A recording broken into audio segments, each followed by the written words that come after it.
और अब बात पाकिस्तान में ट्रेन हाईजैक की। पाकिस्तान में सबसे बड़ा हाईजैक हुआ है। पाकिस्तान से एक बहुत बड़ी खबर इस वक्त सामने आ रही है। पाकिस्तान में बड़ा ट्रेन हाईजैक हुआ और ट्रेन हाईजैक पर एक और बड़ी खबर आ रही है। पाकिस्तान और बलूच आर्मी देखिए, पाकिस्तान में ट्रेन हाईजैक से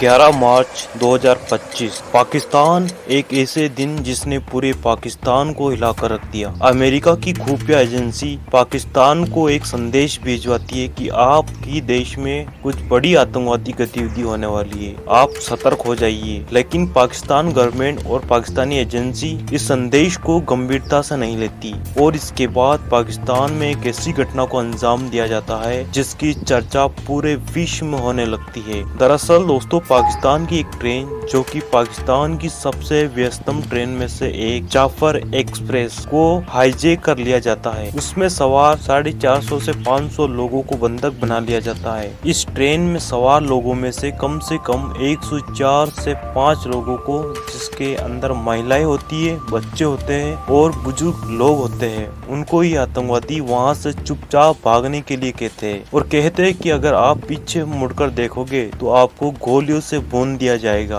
लेकिन इसी बीच पूरी ट्रेन में हाहाकार मच जाता है, चीख पुकार मच जाती है। फिर इस हाईजैक की घटना पूरी पाकिस्तान में ही नहीं बल्कि पूरी दुनिया में फैल जाती है। वो इसके बाद जिन आतंकवादियों ने इस ट्रेन को हाईजैक किया था वे पाकिस्तान को 48 घंटे का अल्टीमेट देते हैं और कहते हैं कि अगर 48 घंटे में तुमने हमारी मांगे नहीं मानी तो हम 10-10 लोगों को मारना शुरू कर देंगे। हर 1 घंटे में 10 लोगों को मारते रहेंगे और आप तक इसकी खबर पहुंचाते रहेंगे। दोस्तों, Pakistan train Jaffar Express hijack का पूरा मामला क्या है और कौन है ये हाईजैक करने वाले आतंकवादी और हाईजैक करने के पीछे इनका असली मकसद क्या है, पाकिस्तान सरकार इन बंदूकों को छुड़ाने के लिए क्या कर रही है और सबसे बड़ा सवाल, क्या बंदूकों को जिंदा बचाया जा सका। दोस्तों, सब कुछ जानेंगे आज की इस वीडियो में।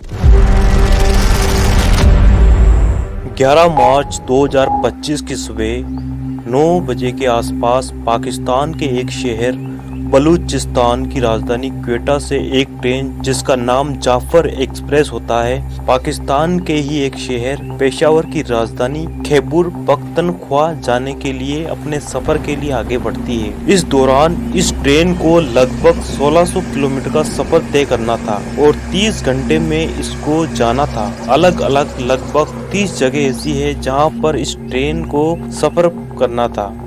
क्योंकि ये इलाका पहाड़ी वाला इलाका है, अभी ट्रेन निकली ही थी। लगभग 160 किलोमीटर का इसने सफर अभी कंप्लीट किया था।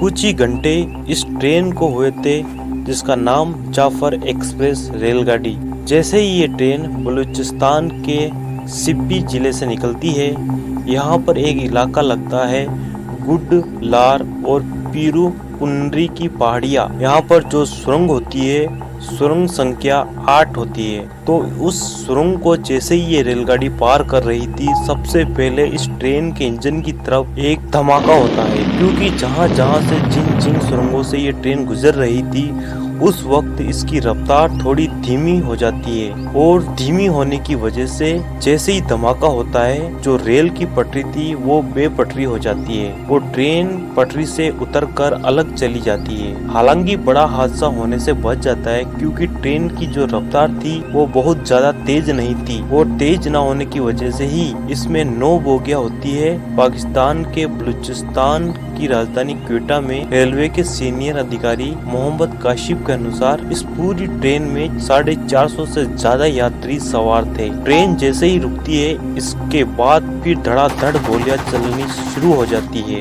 50-60 लोगों के हाथों में आधुनिक हथियार होते हैं और आधुनिक हथियारों से जब लगातार गोलियां बरसाई जा रही थी तो कई मिनट तक लगातार इस ट्रेन के ऊपर गोलियां बरसाई जा रही। जो लोग थे वो डर जाते हैं, सहम जाते हैं। मुसाफिर समझ नहीं पा रहे थे कि आखिरकार करे तो क्या करे। हालांकि इस चीख पुकार के बीच जो पाकिस्तान के सैनिक होते हैं वो भी ट्रेन के अंदर पहले से मौजूद थे, उनके हाथों में भी हथियार थे। इधर तो पाकिस्तान के जो सैनिक है वो उन लोगों पर जो गोलियां चला रहे थे, जिन्होंने अभी ब्लास्ट किया था, जिन्होंने ट्रेन की पटरी को बेपटरी कर दिया था, जिन्होंने इस ट्रेन को रोका था। और उसके बाद फिर जब दोनों तरफ से गोलियां चलनी शुरू हो जाती है तो लगभग आधे 1 घंटे घंटे तक गोलियां चलती है। और क्योंकि जिस संगठन ने इस ट्रेन को हाईजैक करने की पूरी जिम्मेदारी ली थी, पूरी प्लानिंग की थी, वो पहले ही प्लानिंग में थे, लेकिन पाकिस्तान के जो सैनिक थे वो प्लानिंग के साथ नहीं थे। इसलिए जब लड़ाई लड़ रहे थे तो लगभग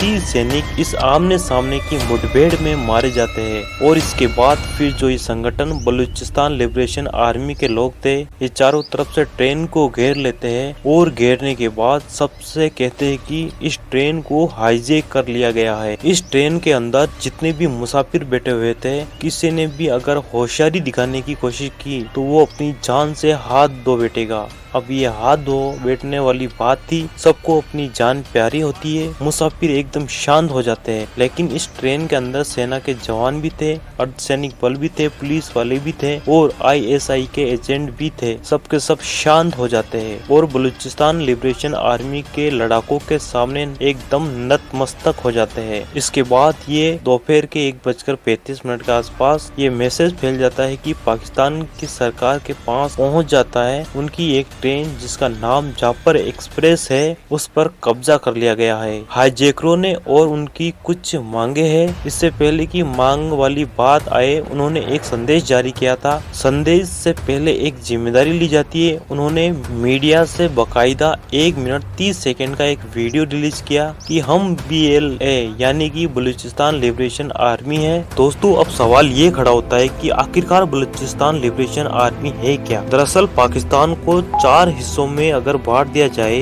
तो 4 राज्य है। इस एक राज्य का नाम पंजाब है, दूसरे का नाम खैबर पख्तूनख्वा है, तीसरे राज्य का नाम सिंध है और चौथे राज्य का नाम बलूचिस्तान है। दरअसल बलूचिस्तान की अगर बात की जाए तो साल 1947 में जब भारत और पाकिस्तान का बंटवारा होता है तो उस बंटवारे से पहले बलूचिस्तान अपने आप में एक देश हुआ करता था। और जैसे ही भारत और पाकिस्तान अलग होते हैं तो पाकिस्तान ने अपनी ताकत के बल पर बलूचिस्तान को भी अपने कब्जे में ले लिया था और इसको लेकर काफी विरोध प्रदर्शन भी हुआ। लेकिन उसने, क्योंकि वे कमजोर स्थिति में था और पाकिस्तान उस वक्त मजबूत स्थिति में था, तो उसने अपनी सेना के माध्यम से, पुलिस के माध्यम से, जो भी उसके पास ताकत थी उस ताकत का इस्तेमाल किया और इसने पाकिस्तान में ही अपने हिस्से में इसको बलूचिस्तान को शामिल कर लिया। लेकिन ये बताया जाता है कि क्षेत्रफल की दृष्टि से ये पूरे पाकिस्तान के 4 राज्य में से सबसे बड़ा राज्य था और यहाँ पर तांबा, कोयला, सोना, यूरेनियम जैसी धातुएं निकलती है। अगर हम पूरे पाकिस्तान की बात करें तो 20% सोना, कोयला, तांबा, यूरेनियम यहीं से निकलता है। और बलूचिस्तान के लोग पहले से ही मांग कर रहे थे कि हमें आजाद कर दो, हमारा अपना एक मुल्क था, आपने जबरदस्ती इस पर कब्जा कर लिया। लेकिन किसी ने कुछ सुना नहीं और पाकिस्तान अपना काम करता रहा। चाइना वालों को उन्होंने ठेकेदारी दे दी कि यहाँ से जितना सोना निकलता है, कोयला निकलता है, यूरेनियम निकलता है, आप निकालते रहो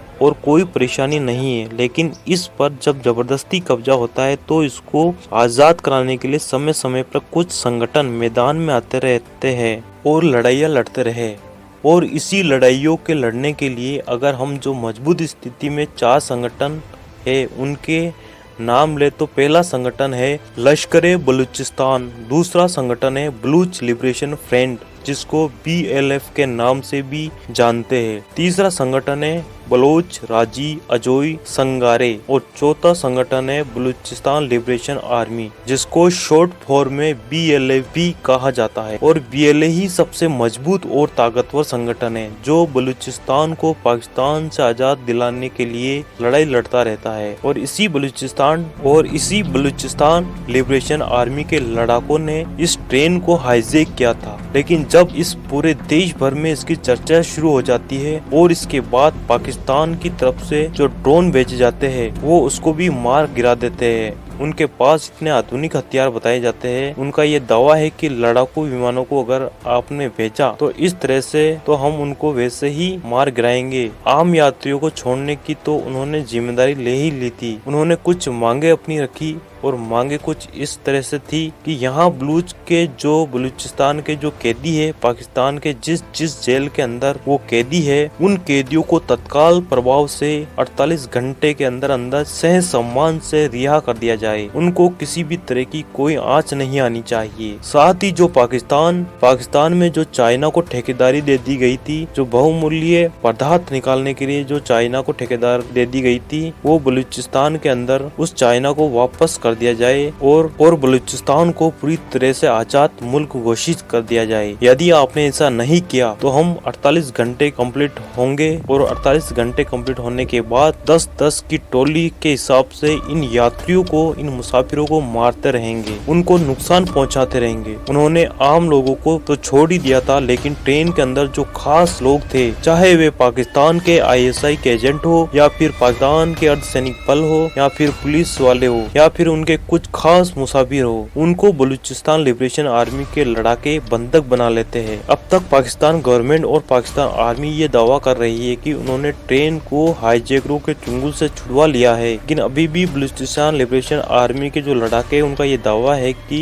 जो पाकिस्तान गवर्नमेंट दावा कर रही है वो बिल्कुल गलत है और अभी भी उनके पास 150 से ज्यादा लोग बंधक के रूप में मौजूद है। पाकिस्तान गवर्नमेंट दुनिया से ये चीजें छुपाने की कोशिश कर रही है और उनकी नाकामयाबियों को ये छुपा रही है।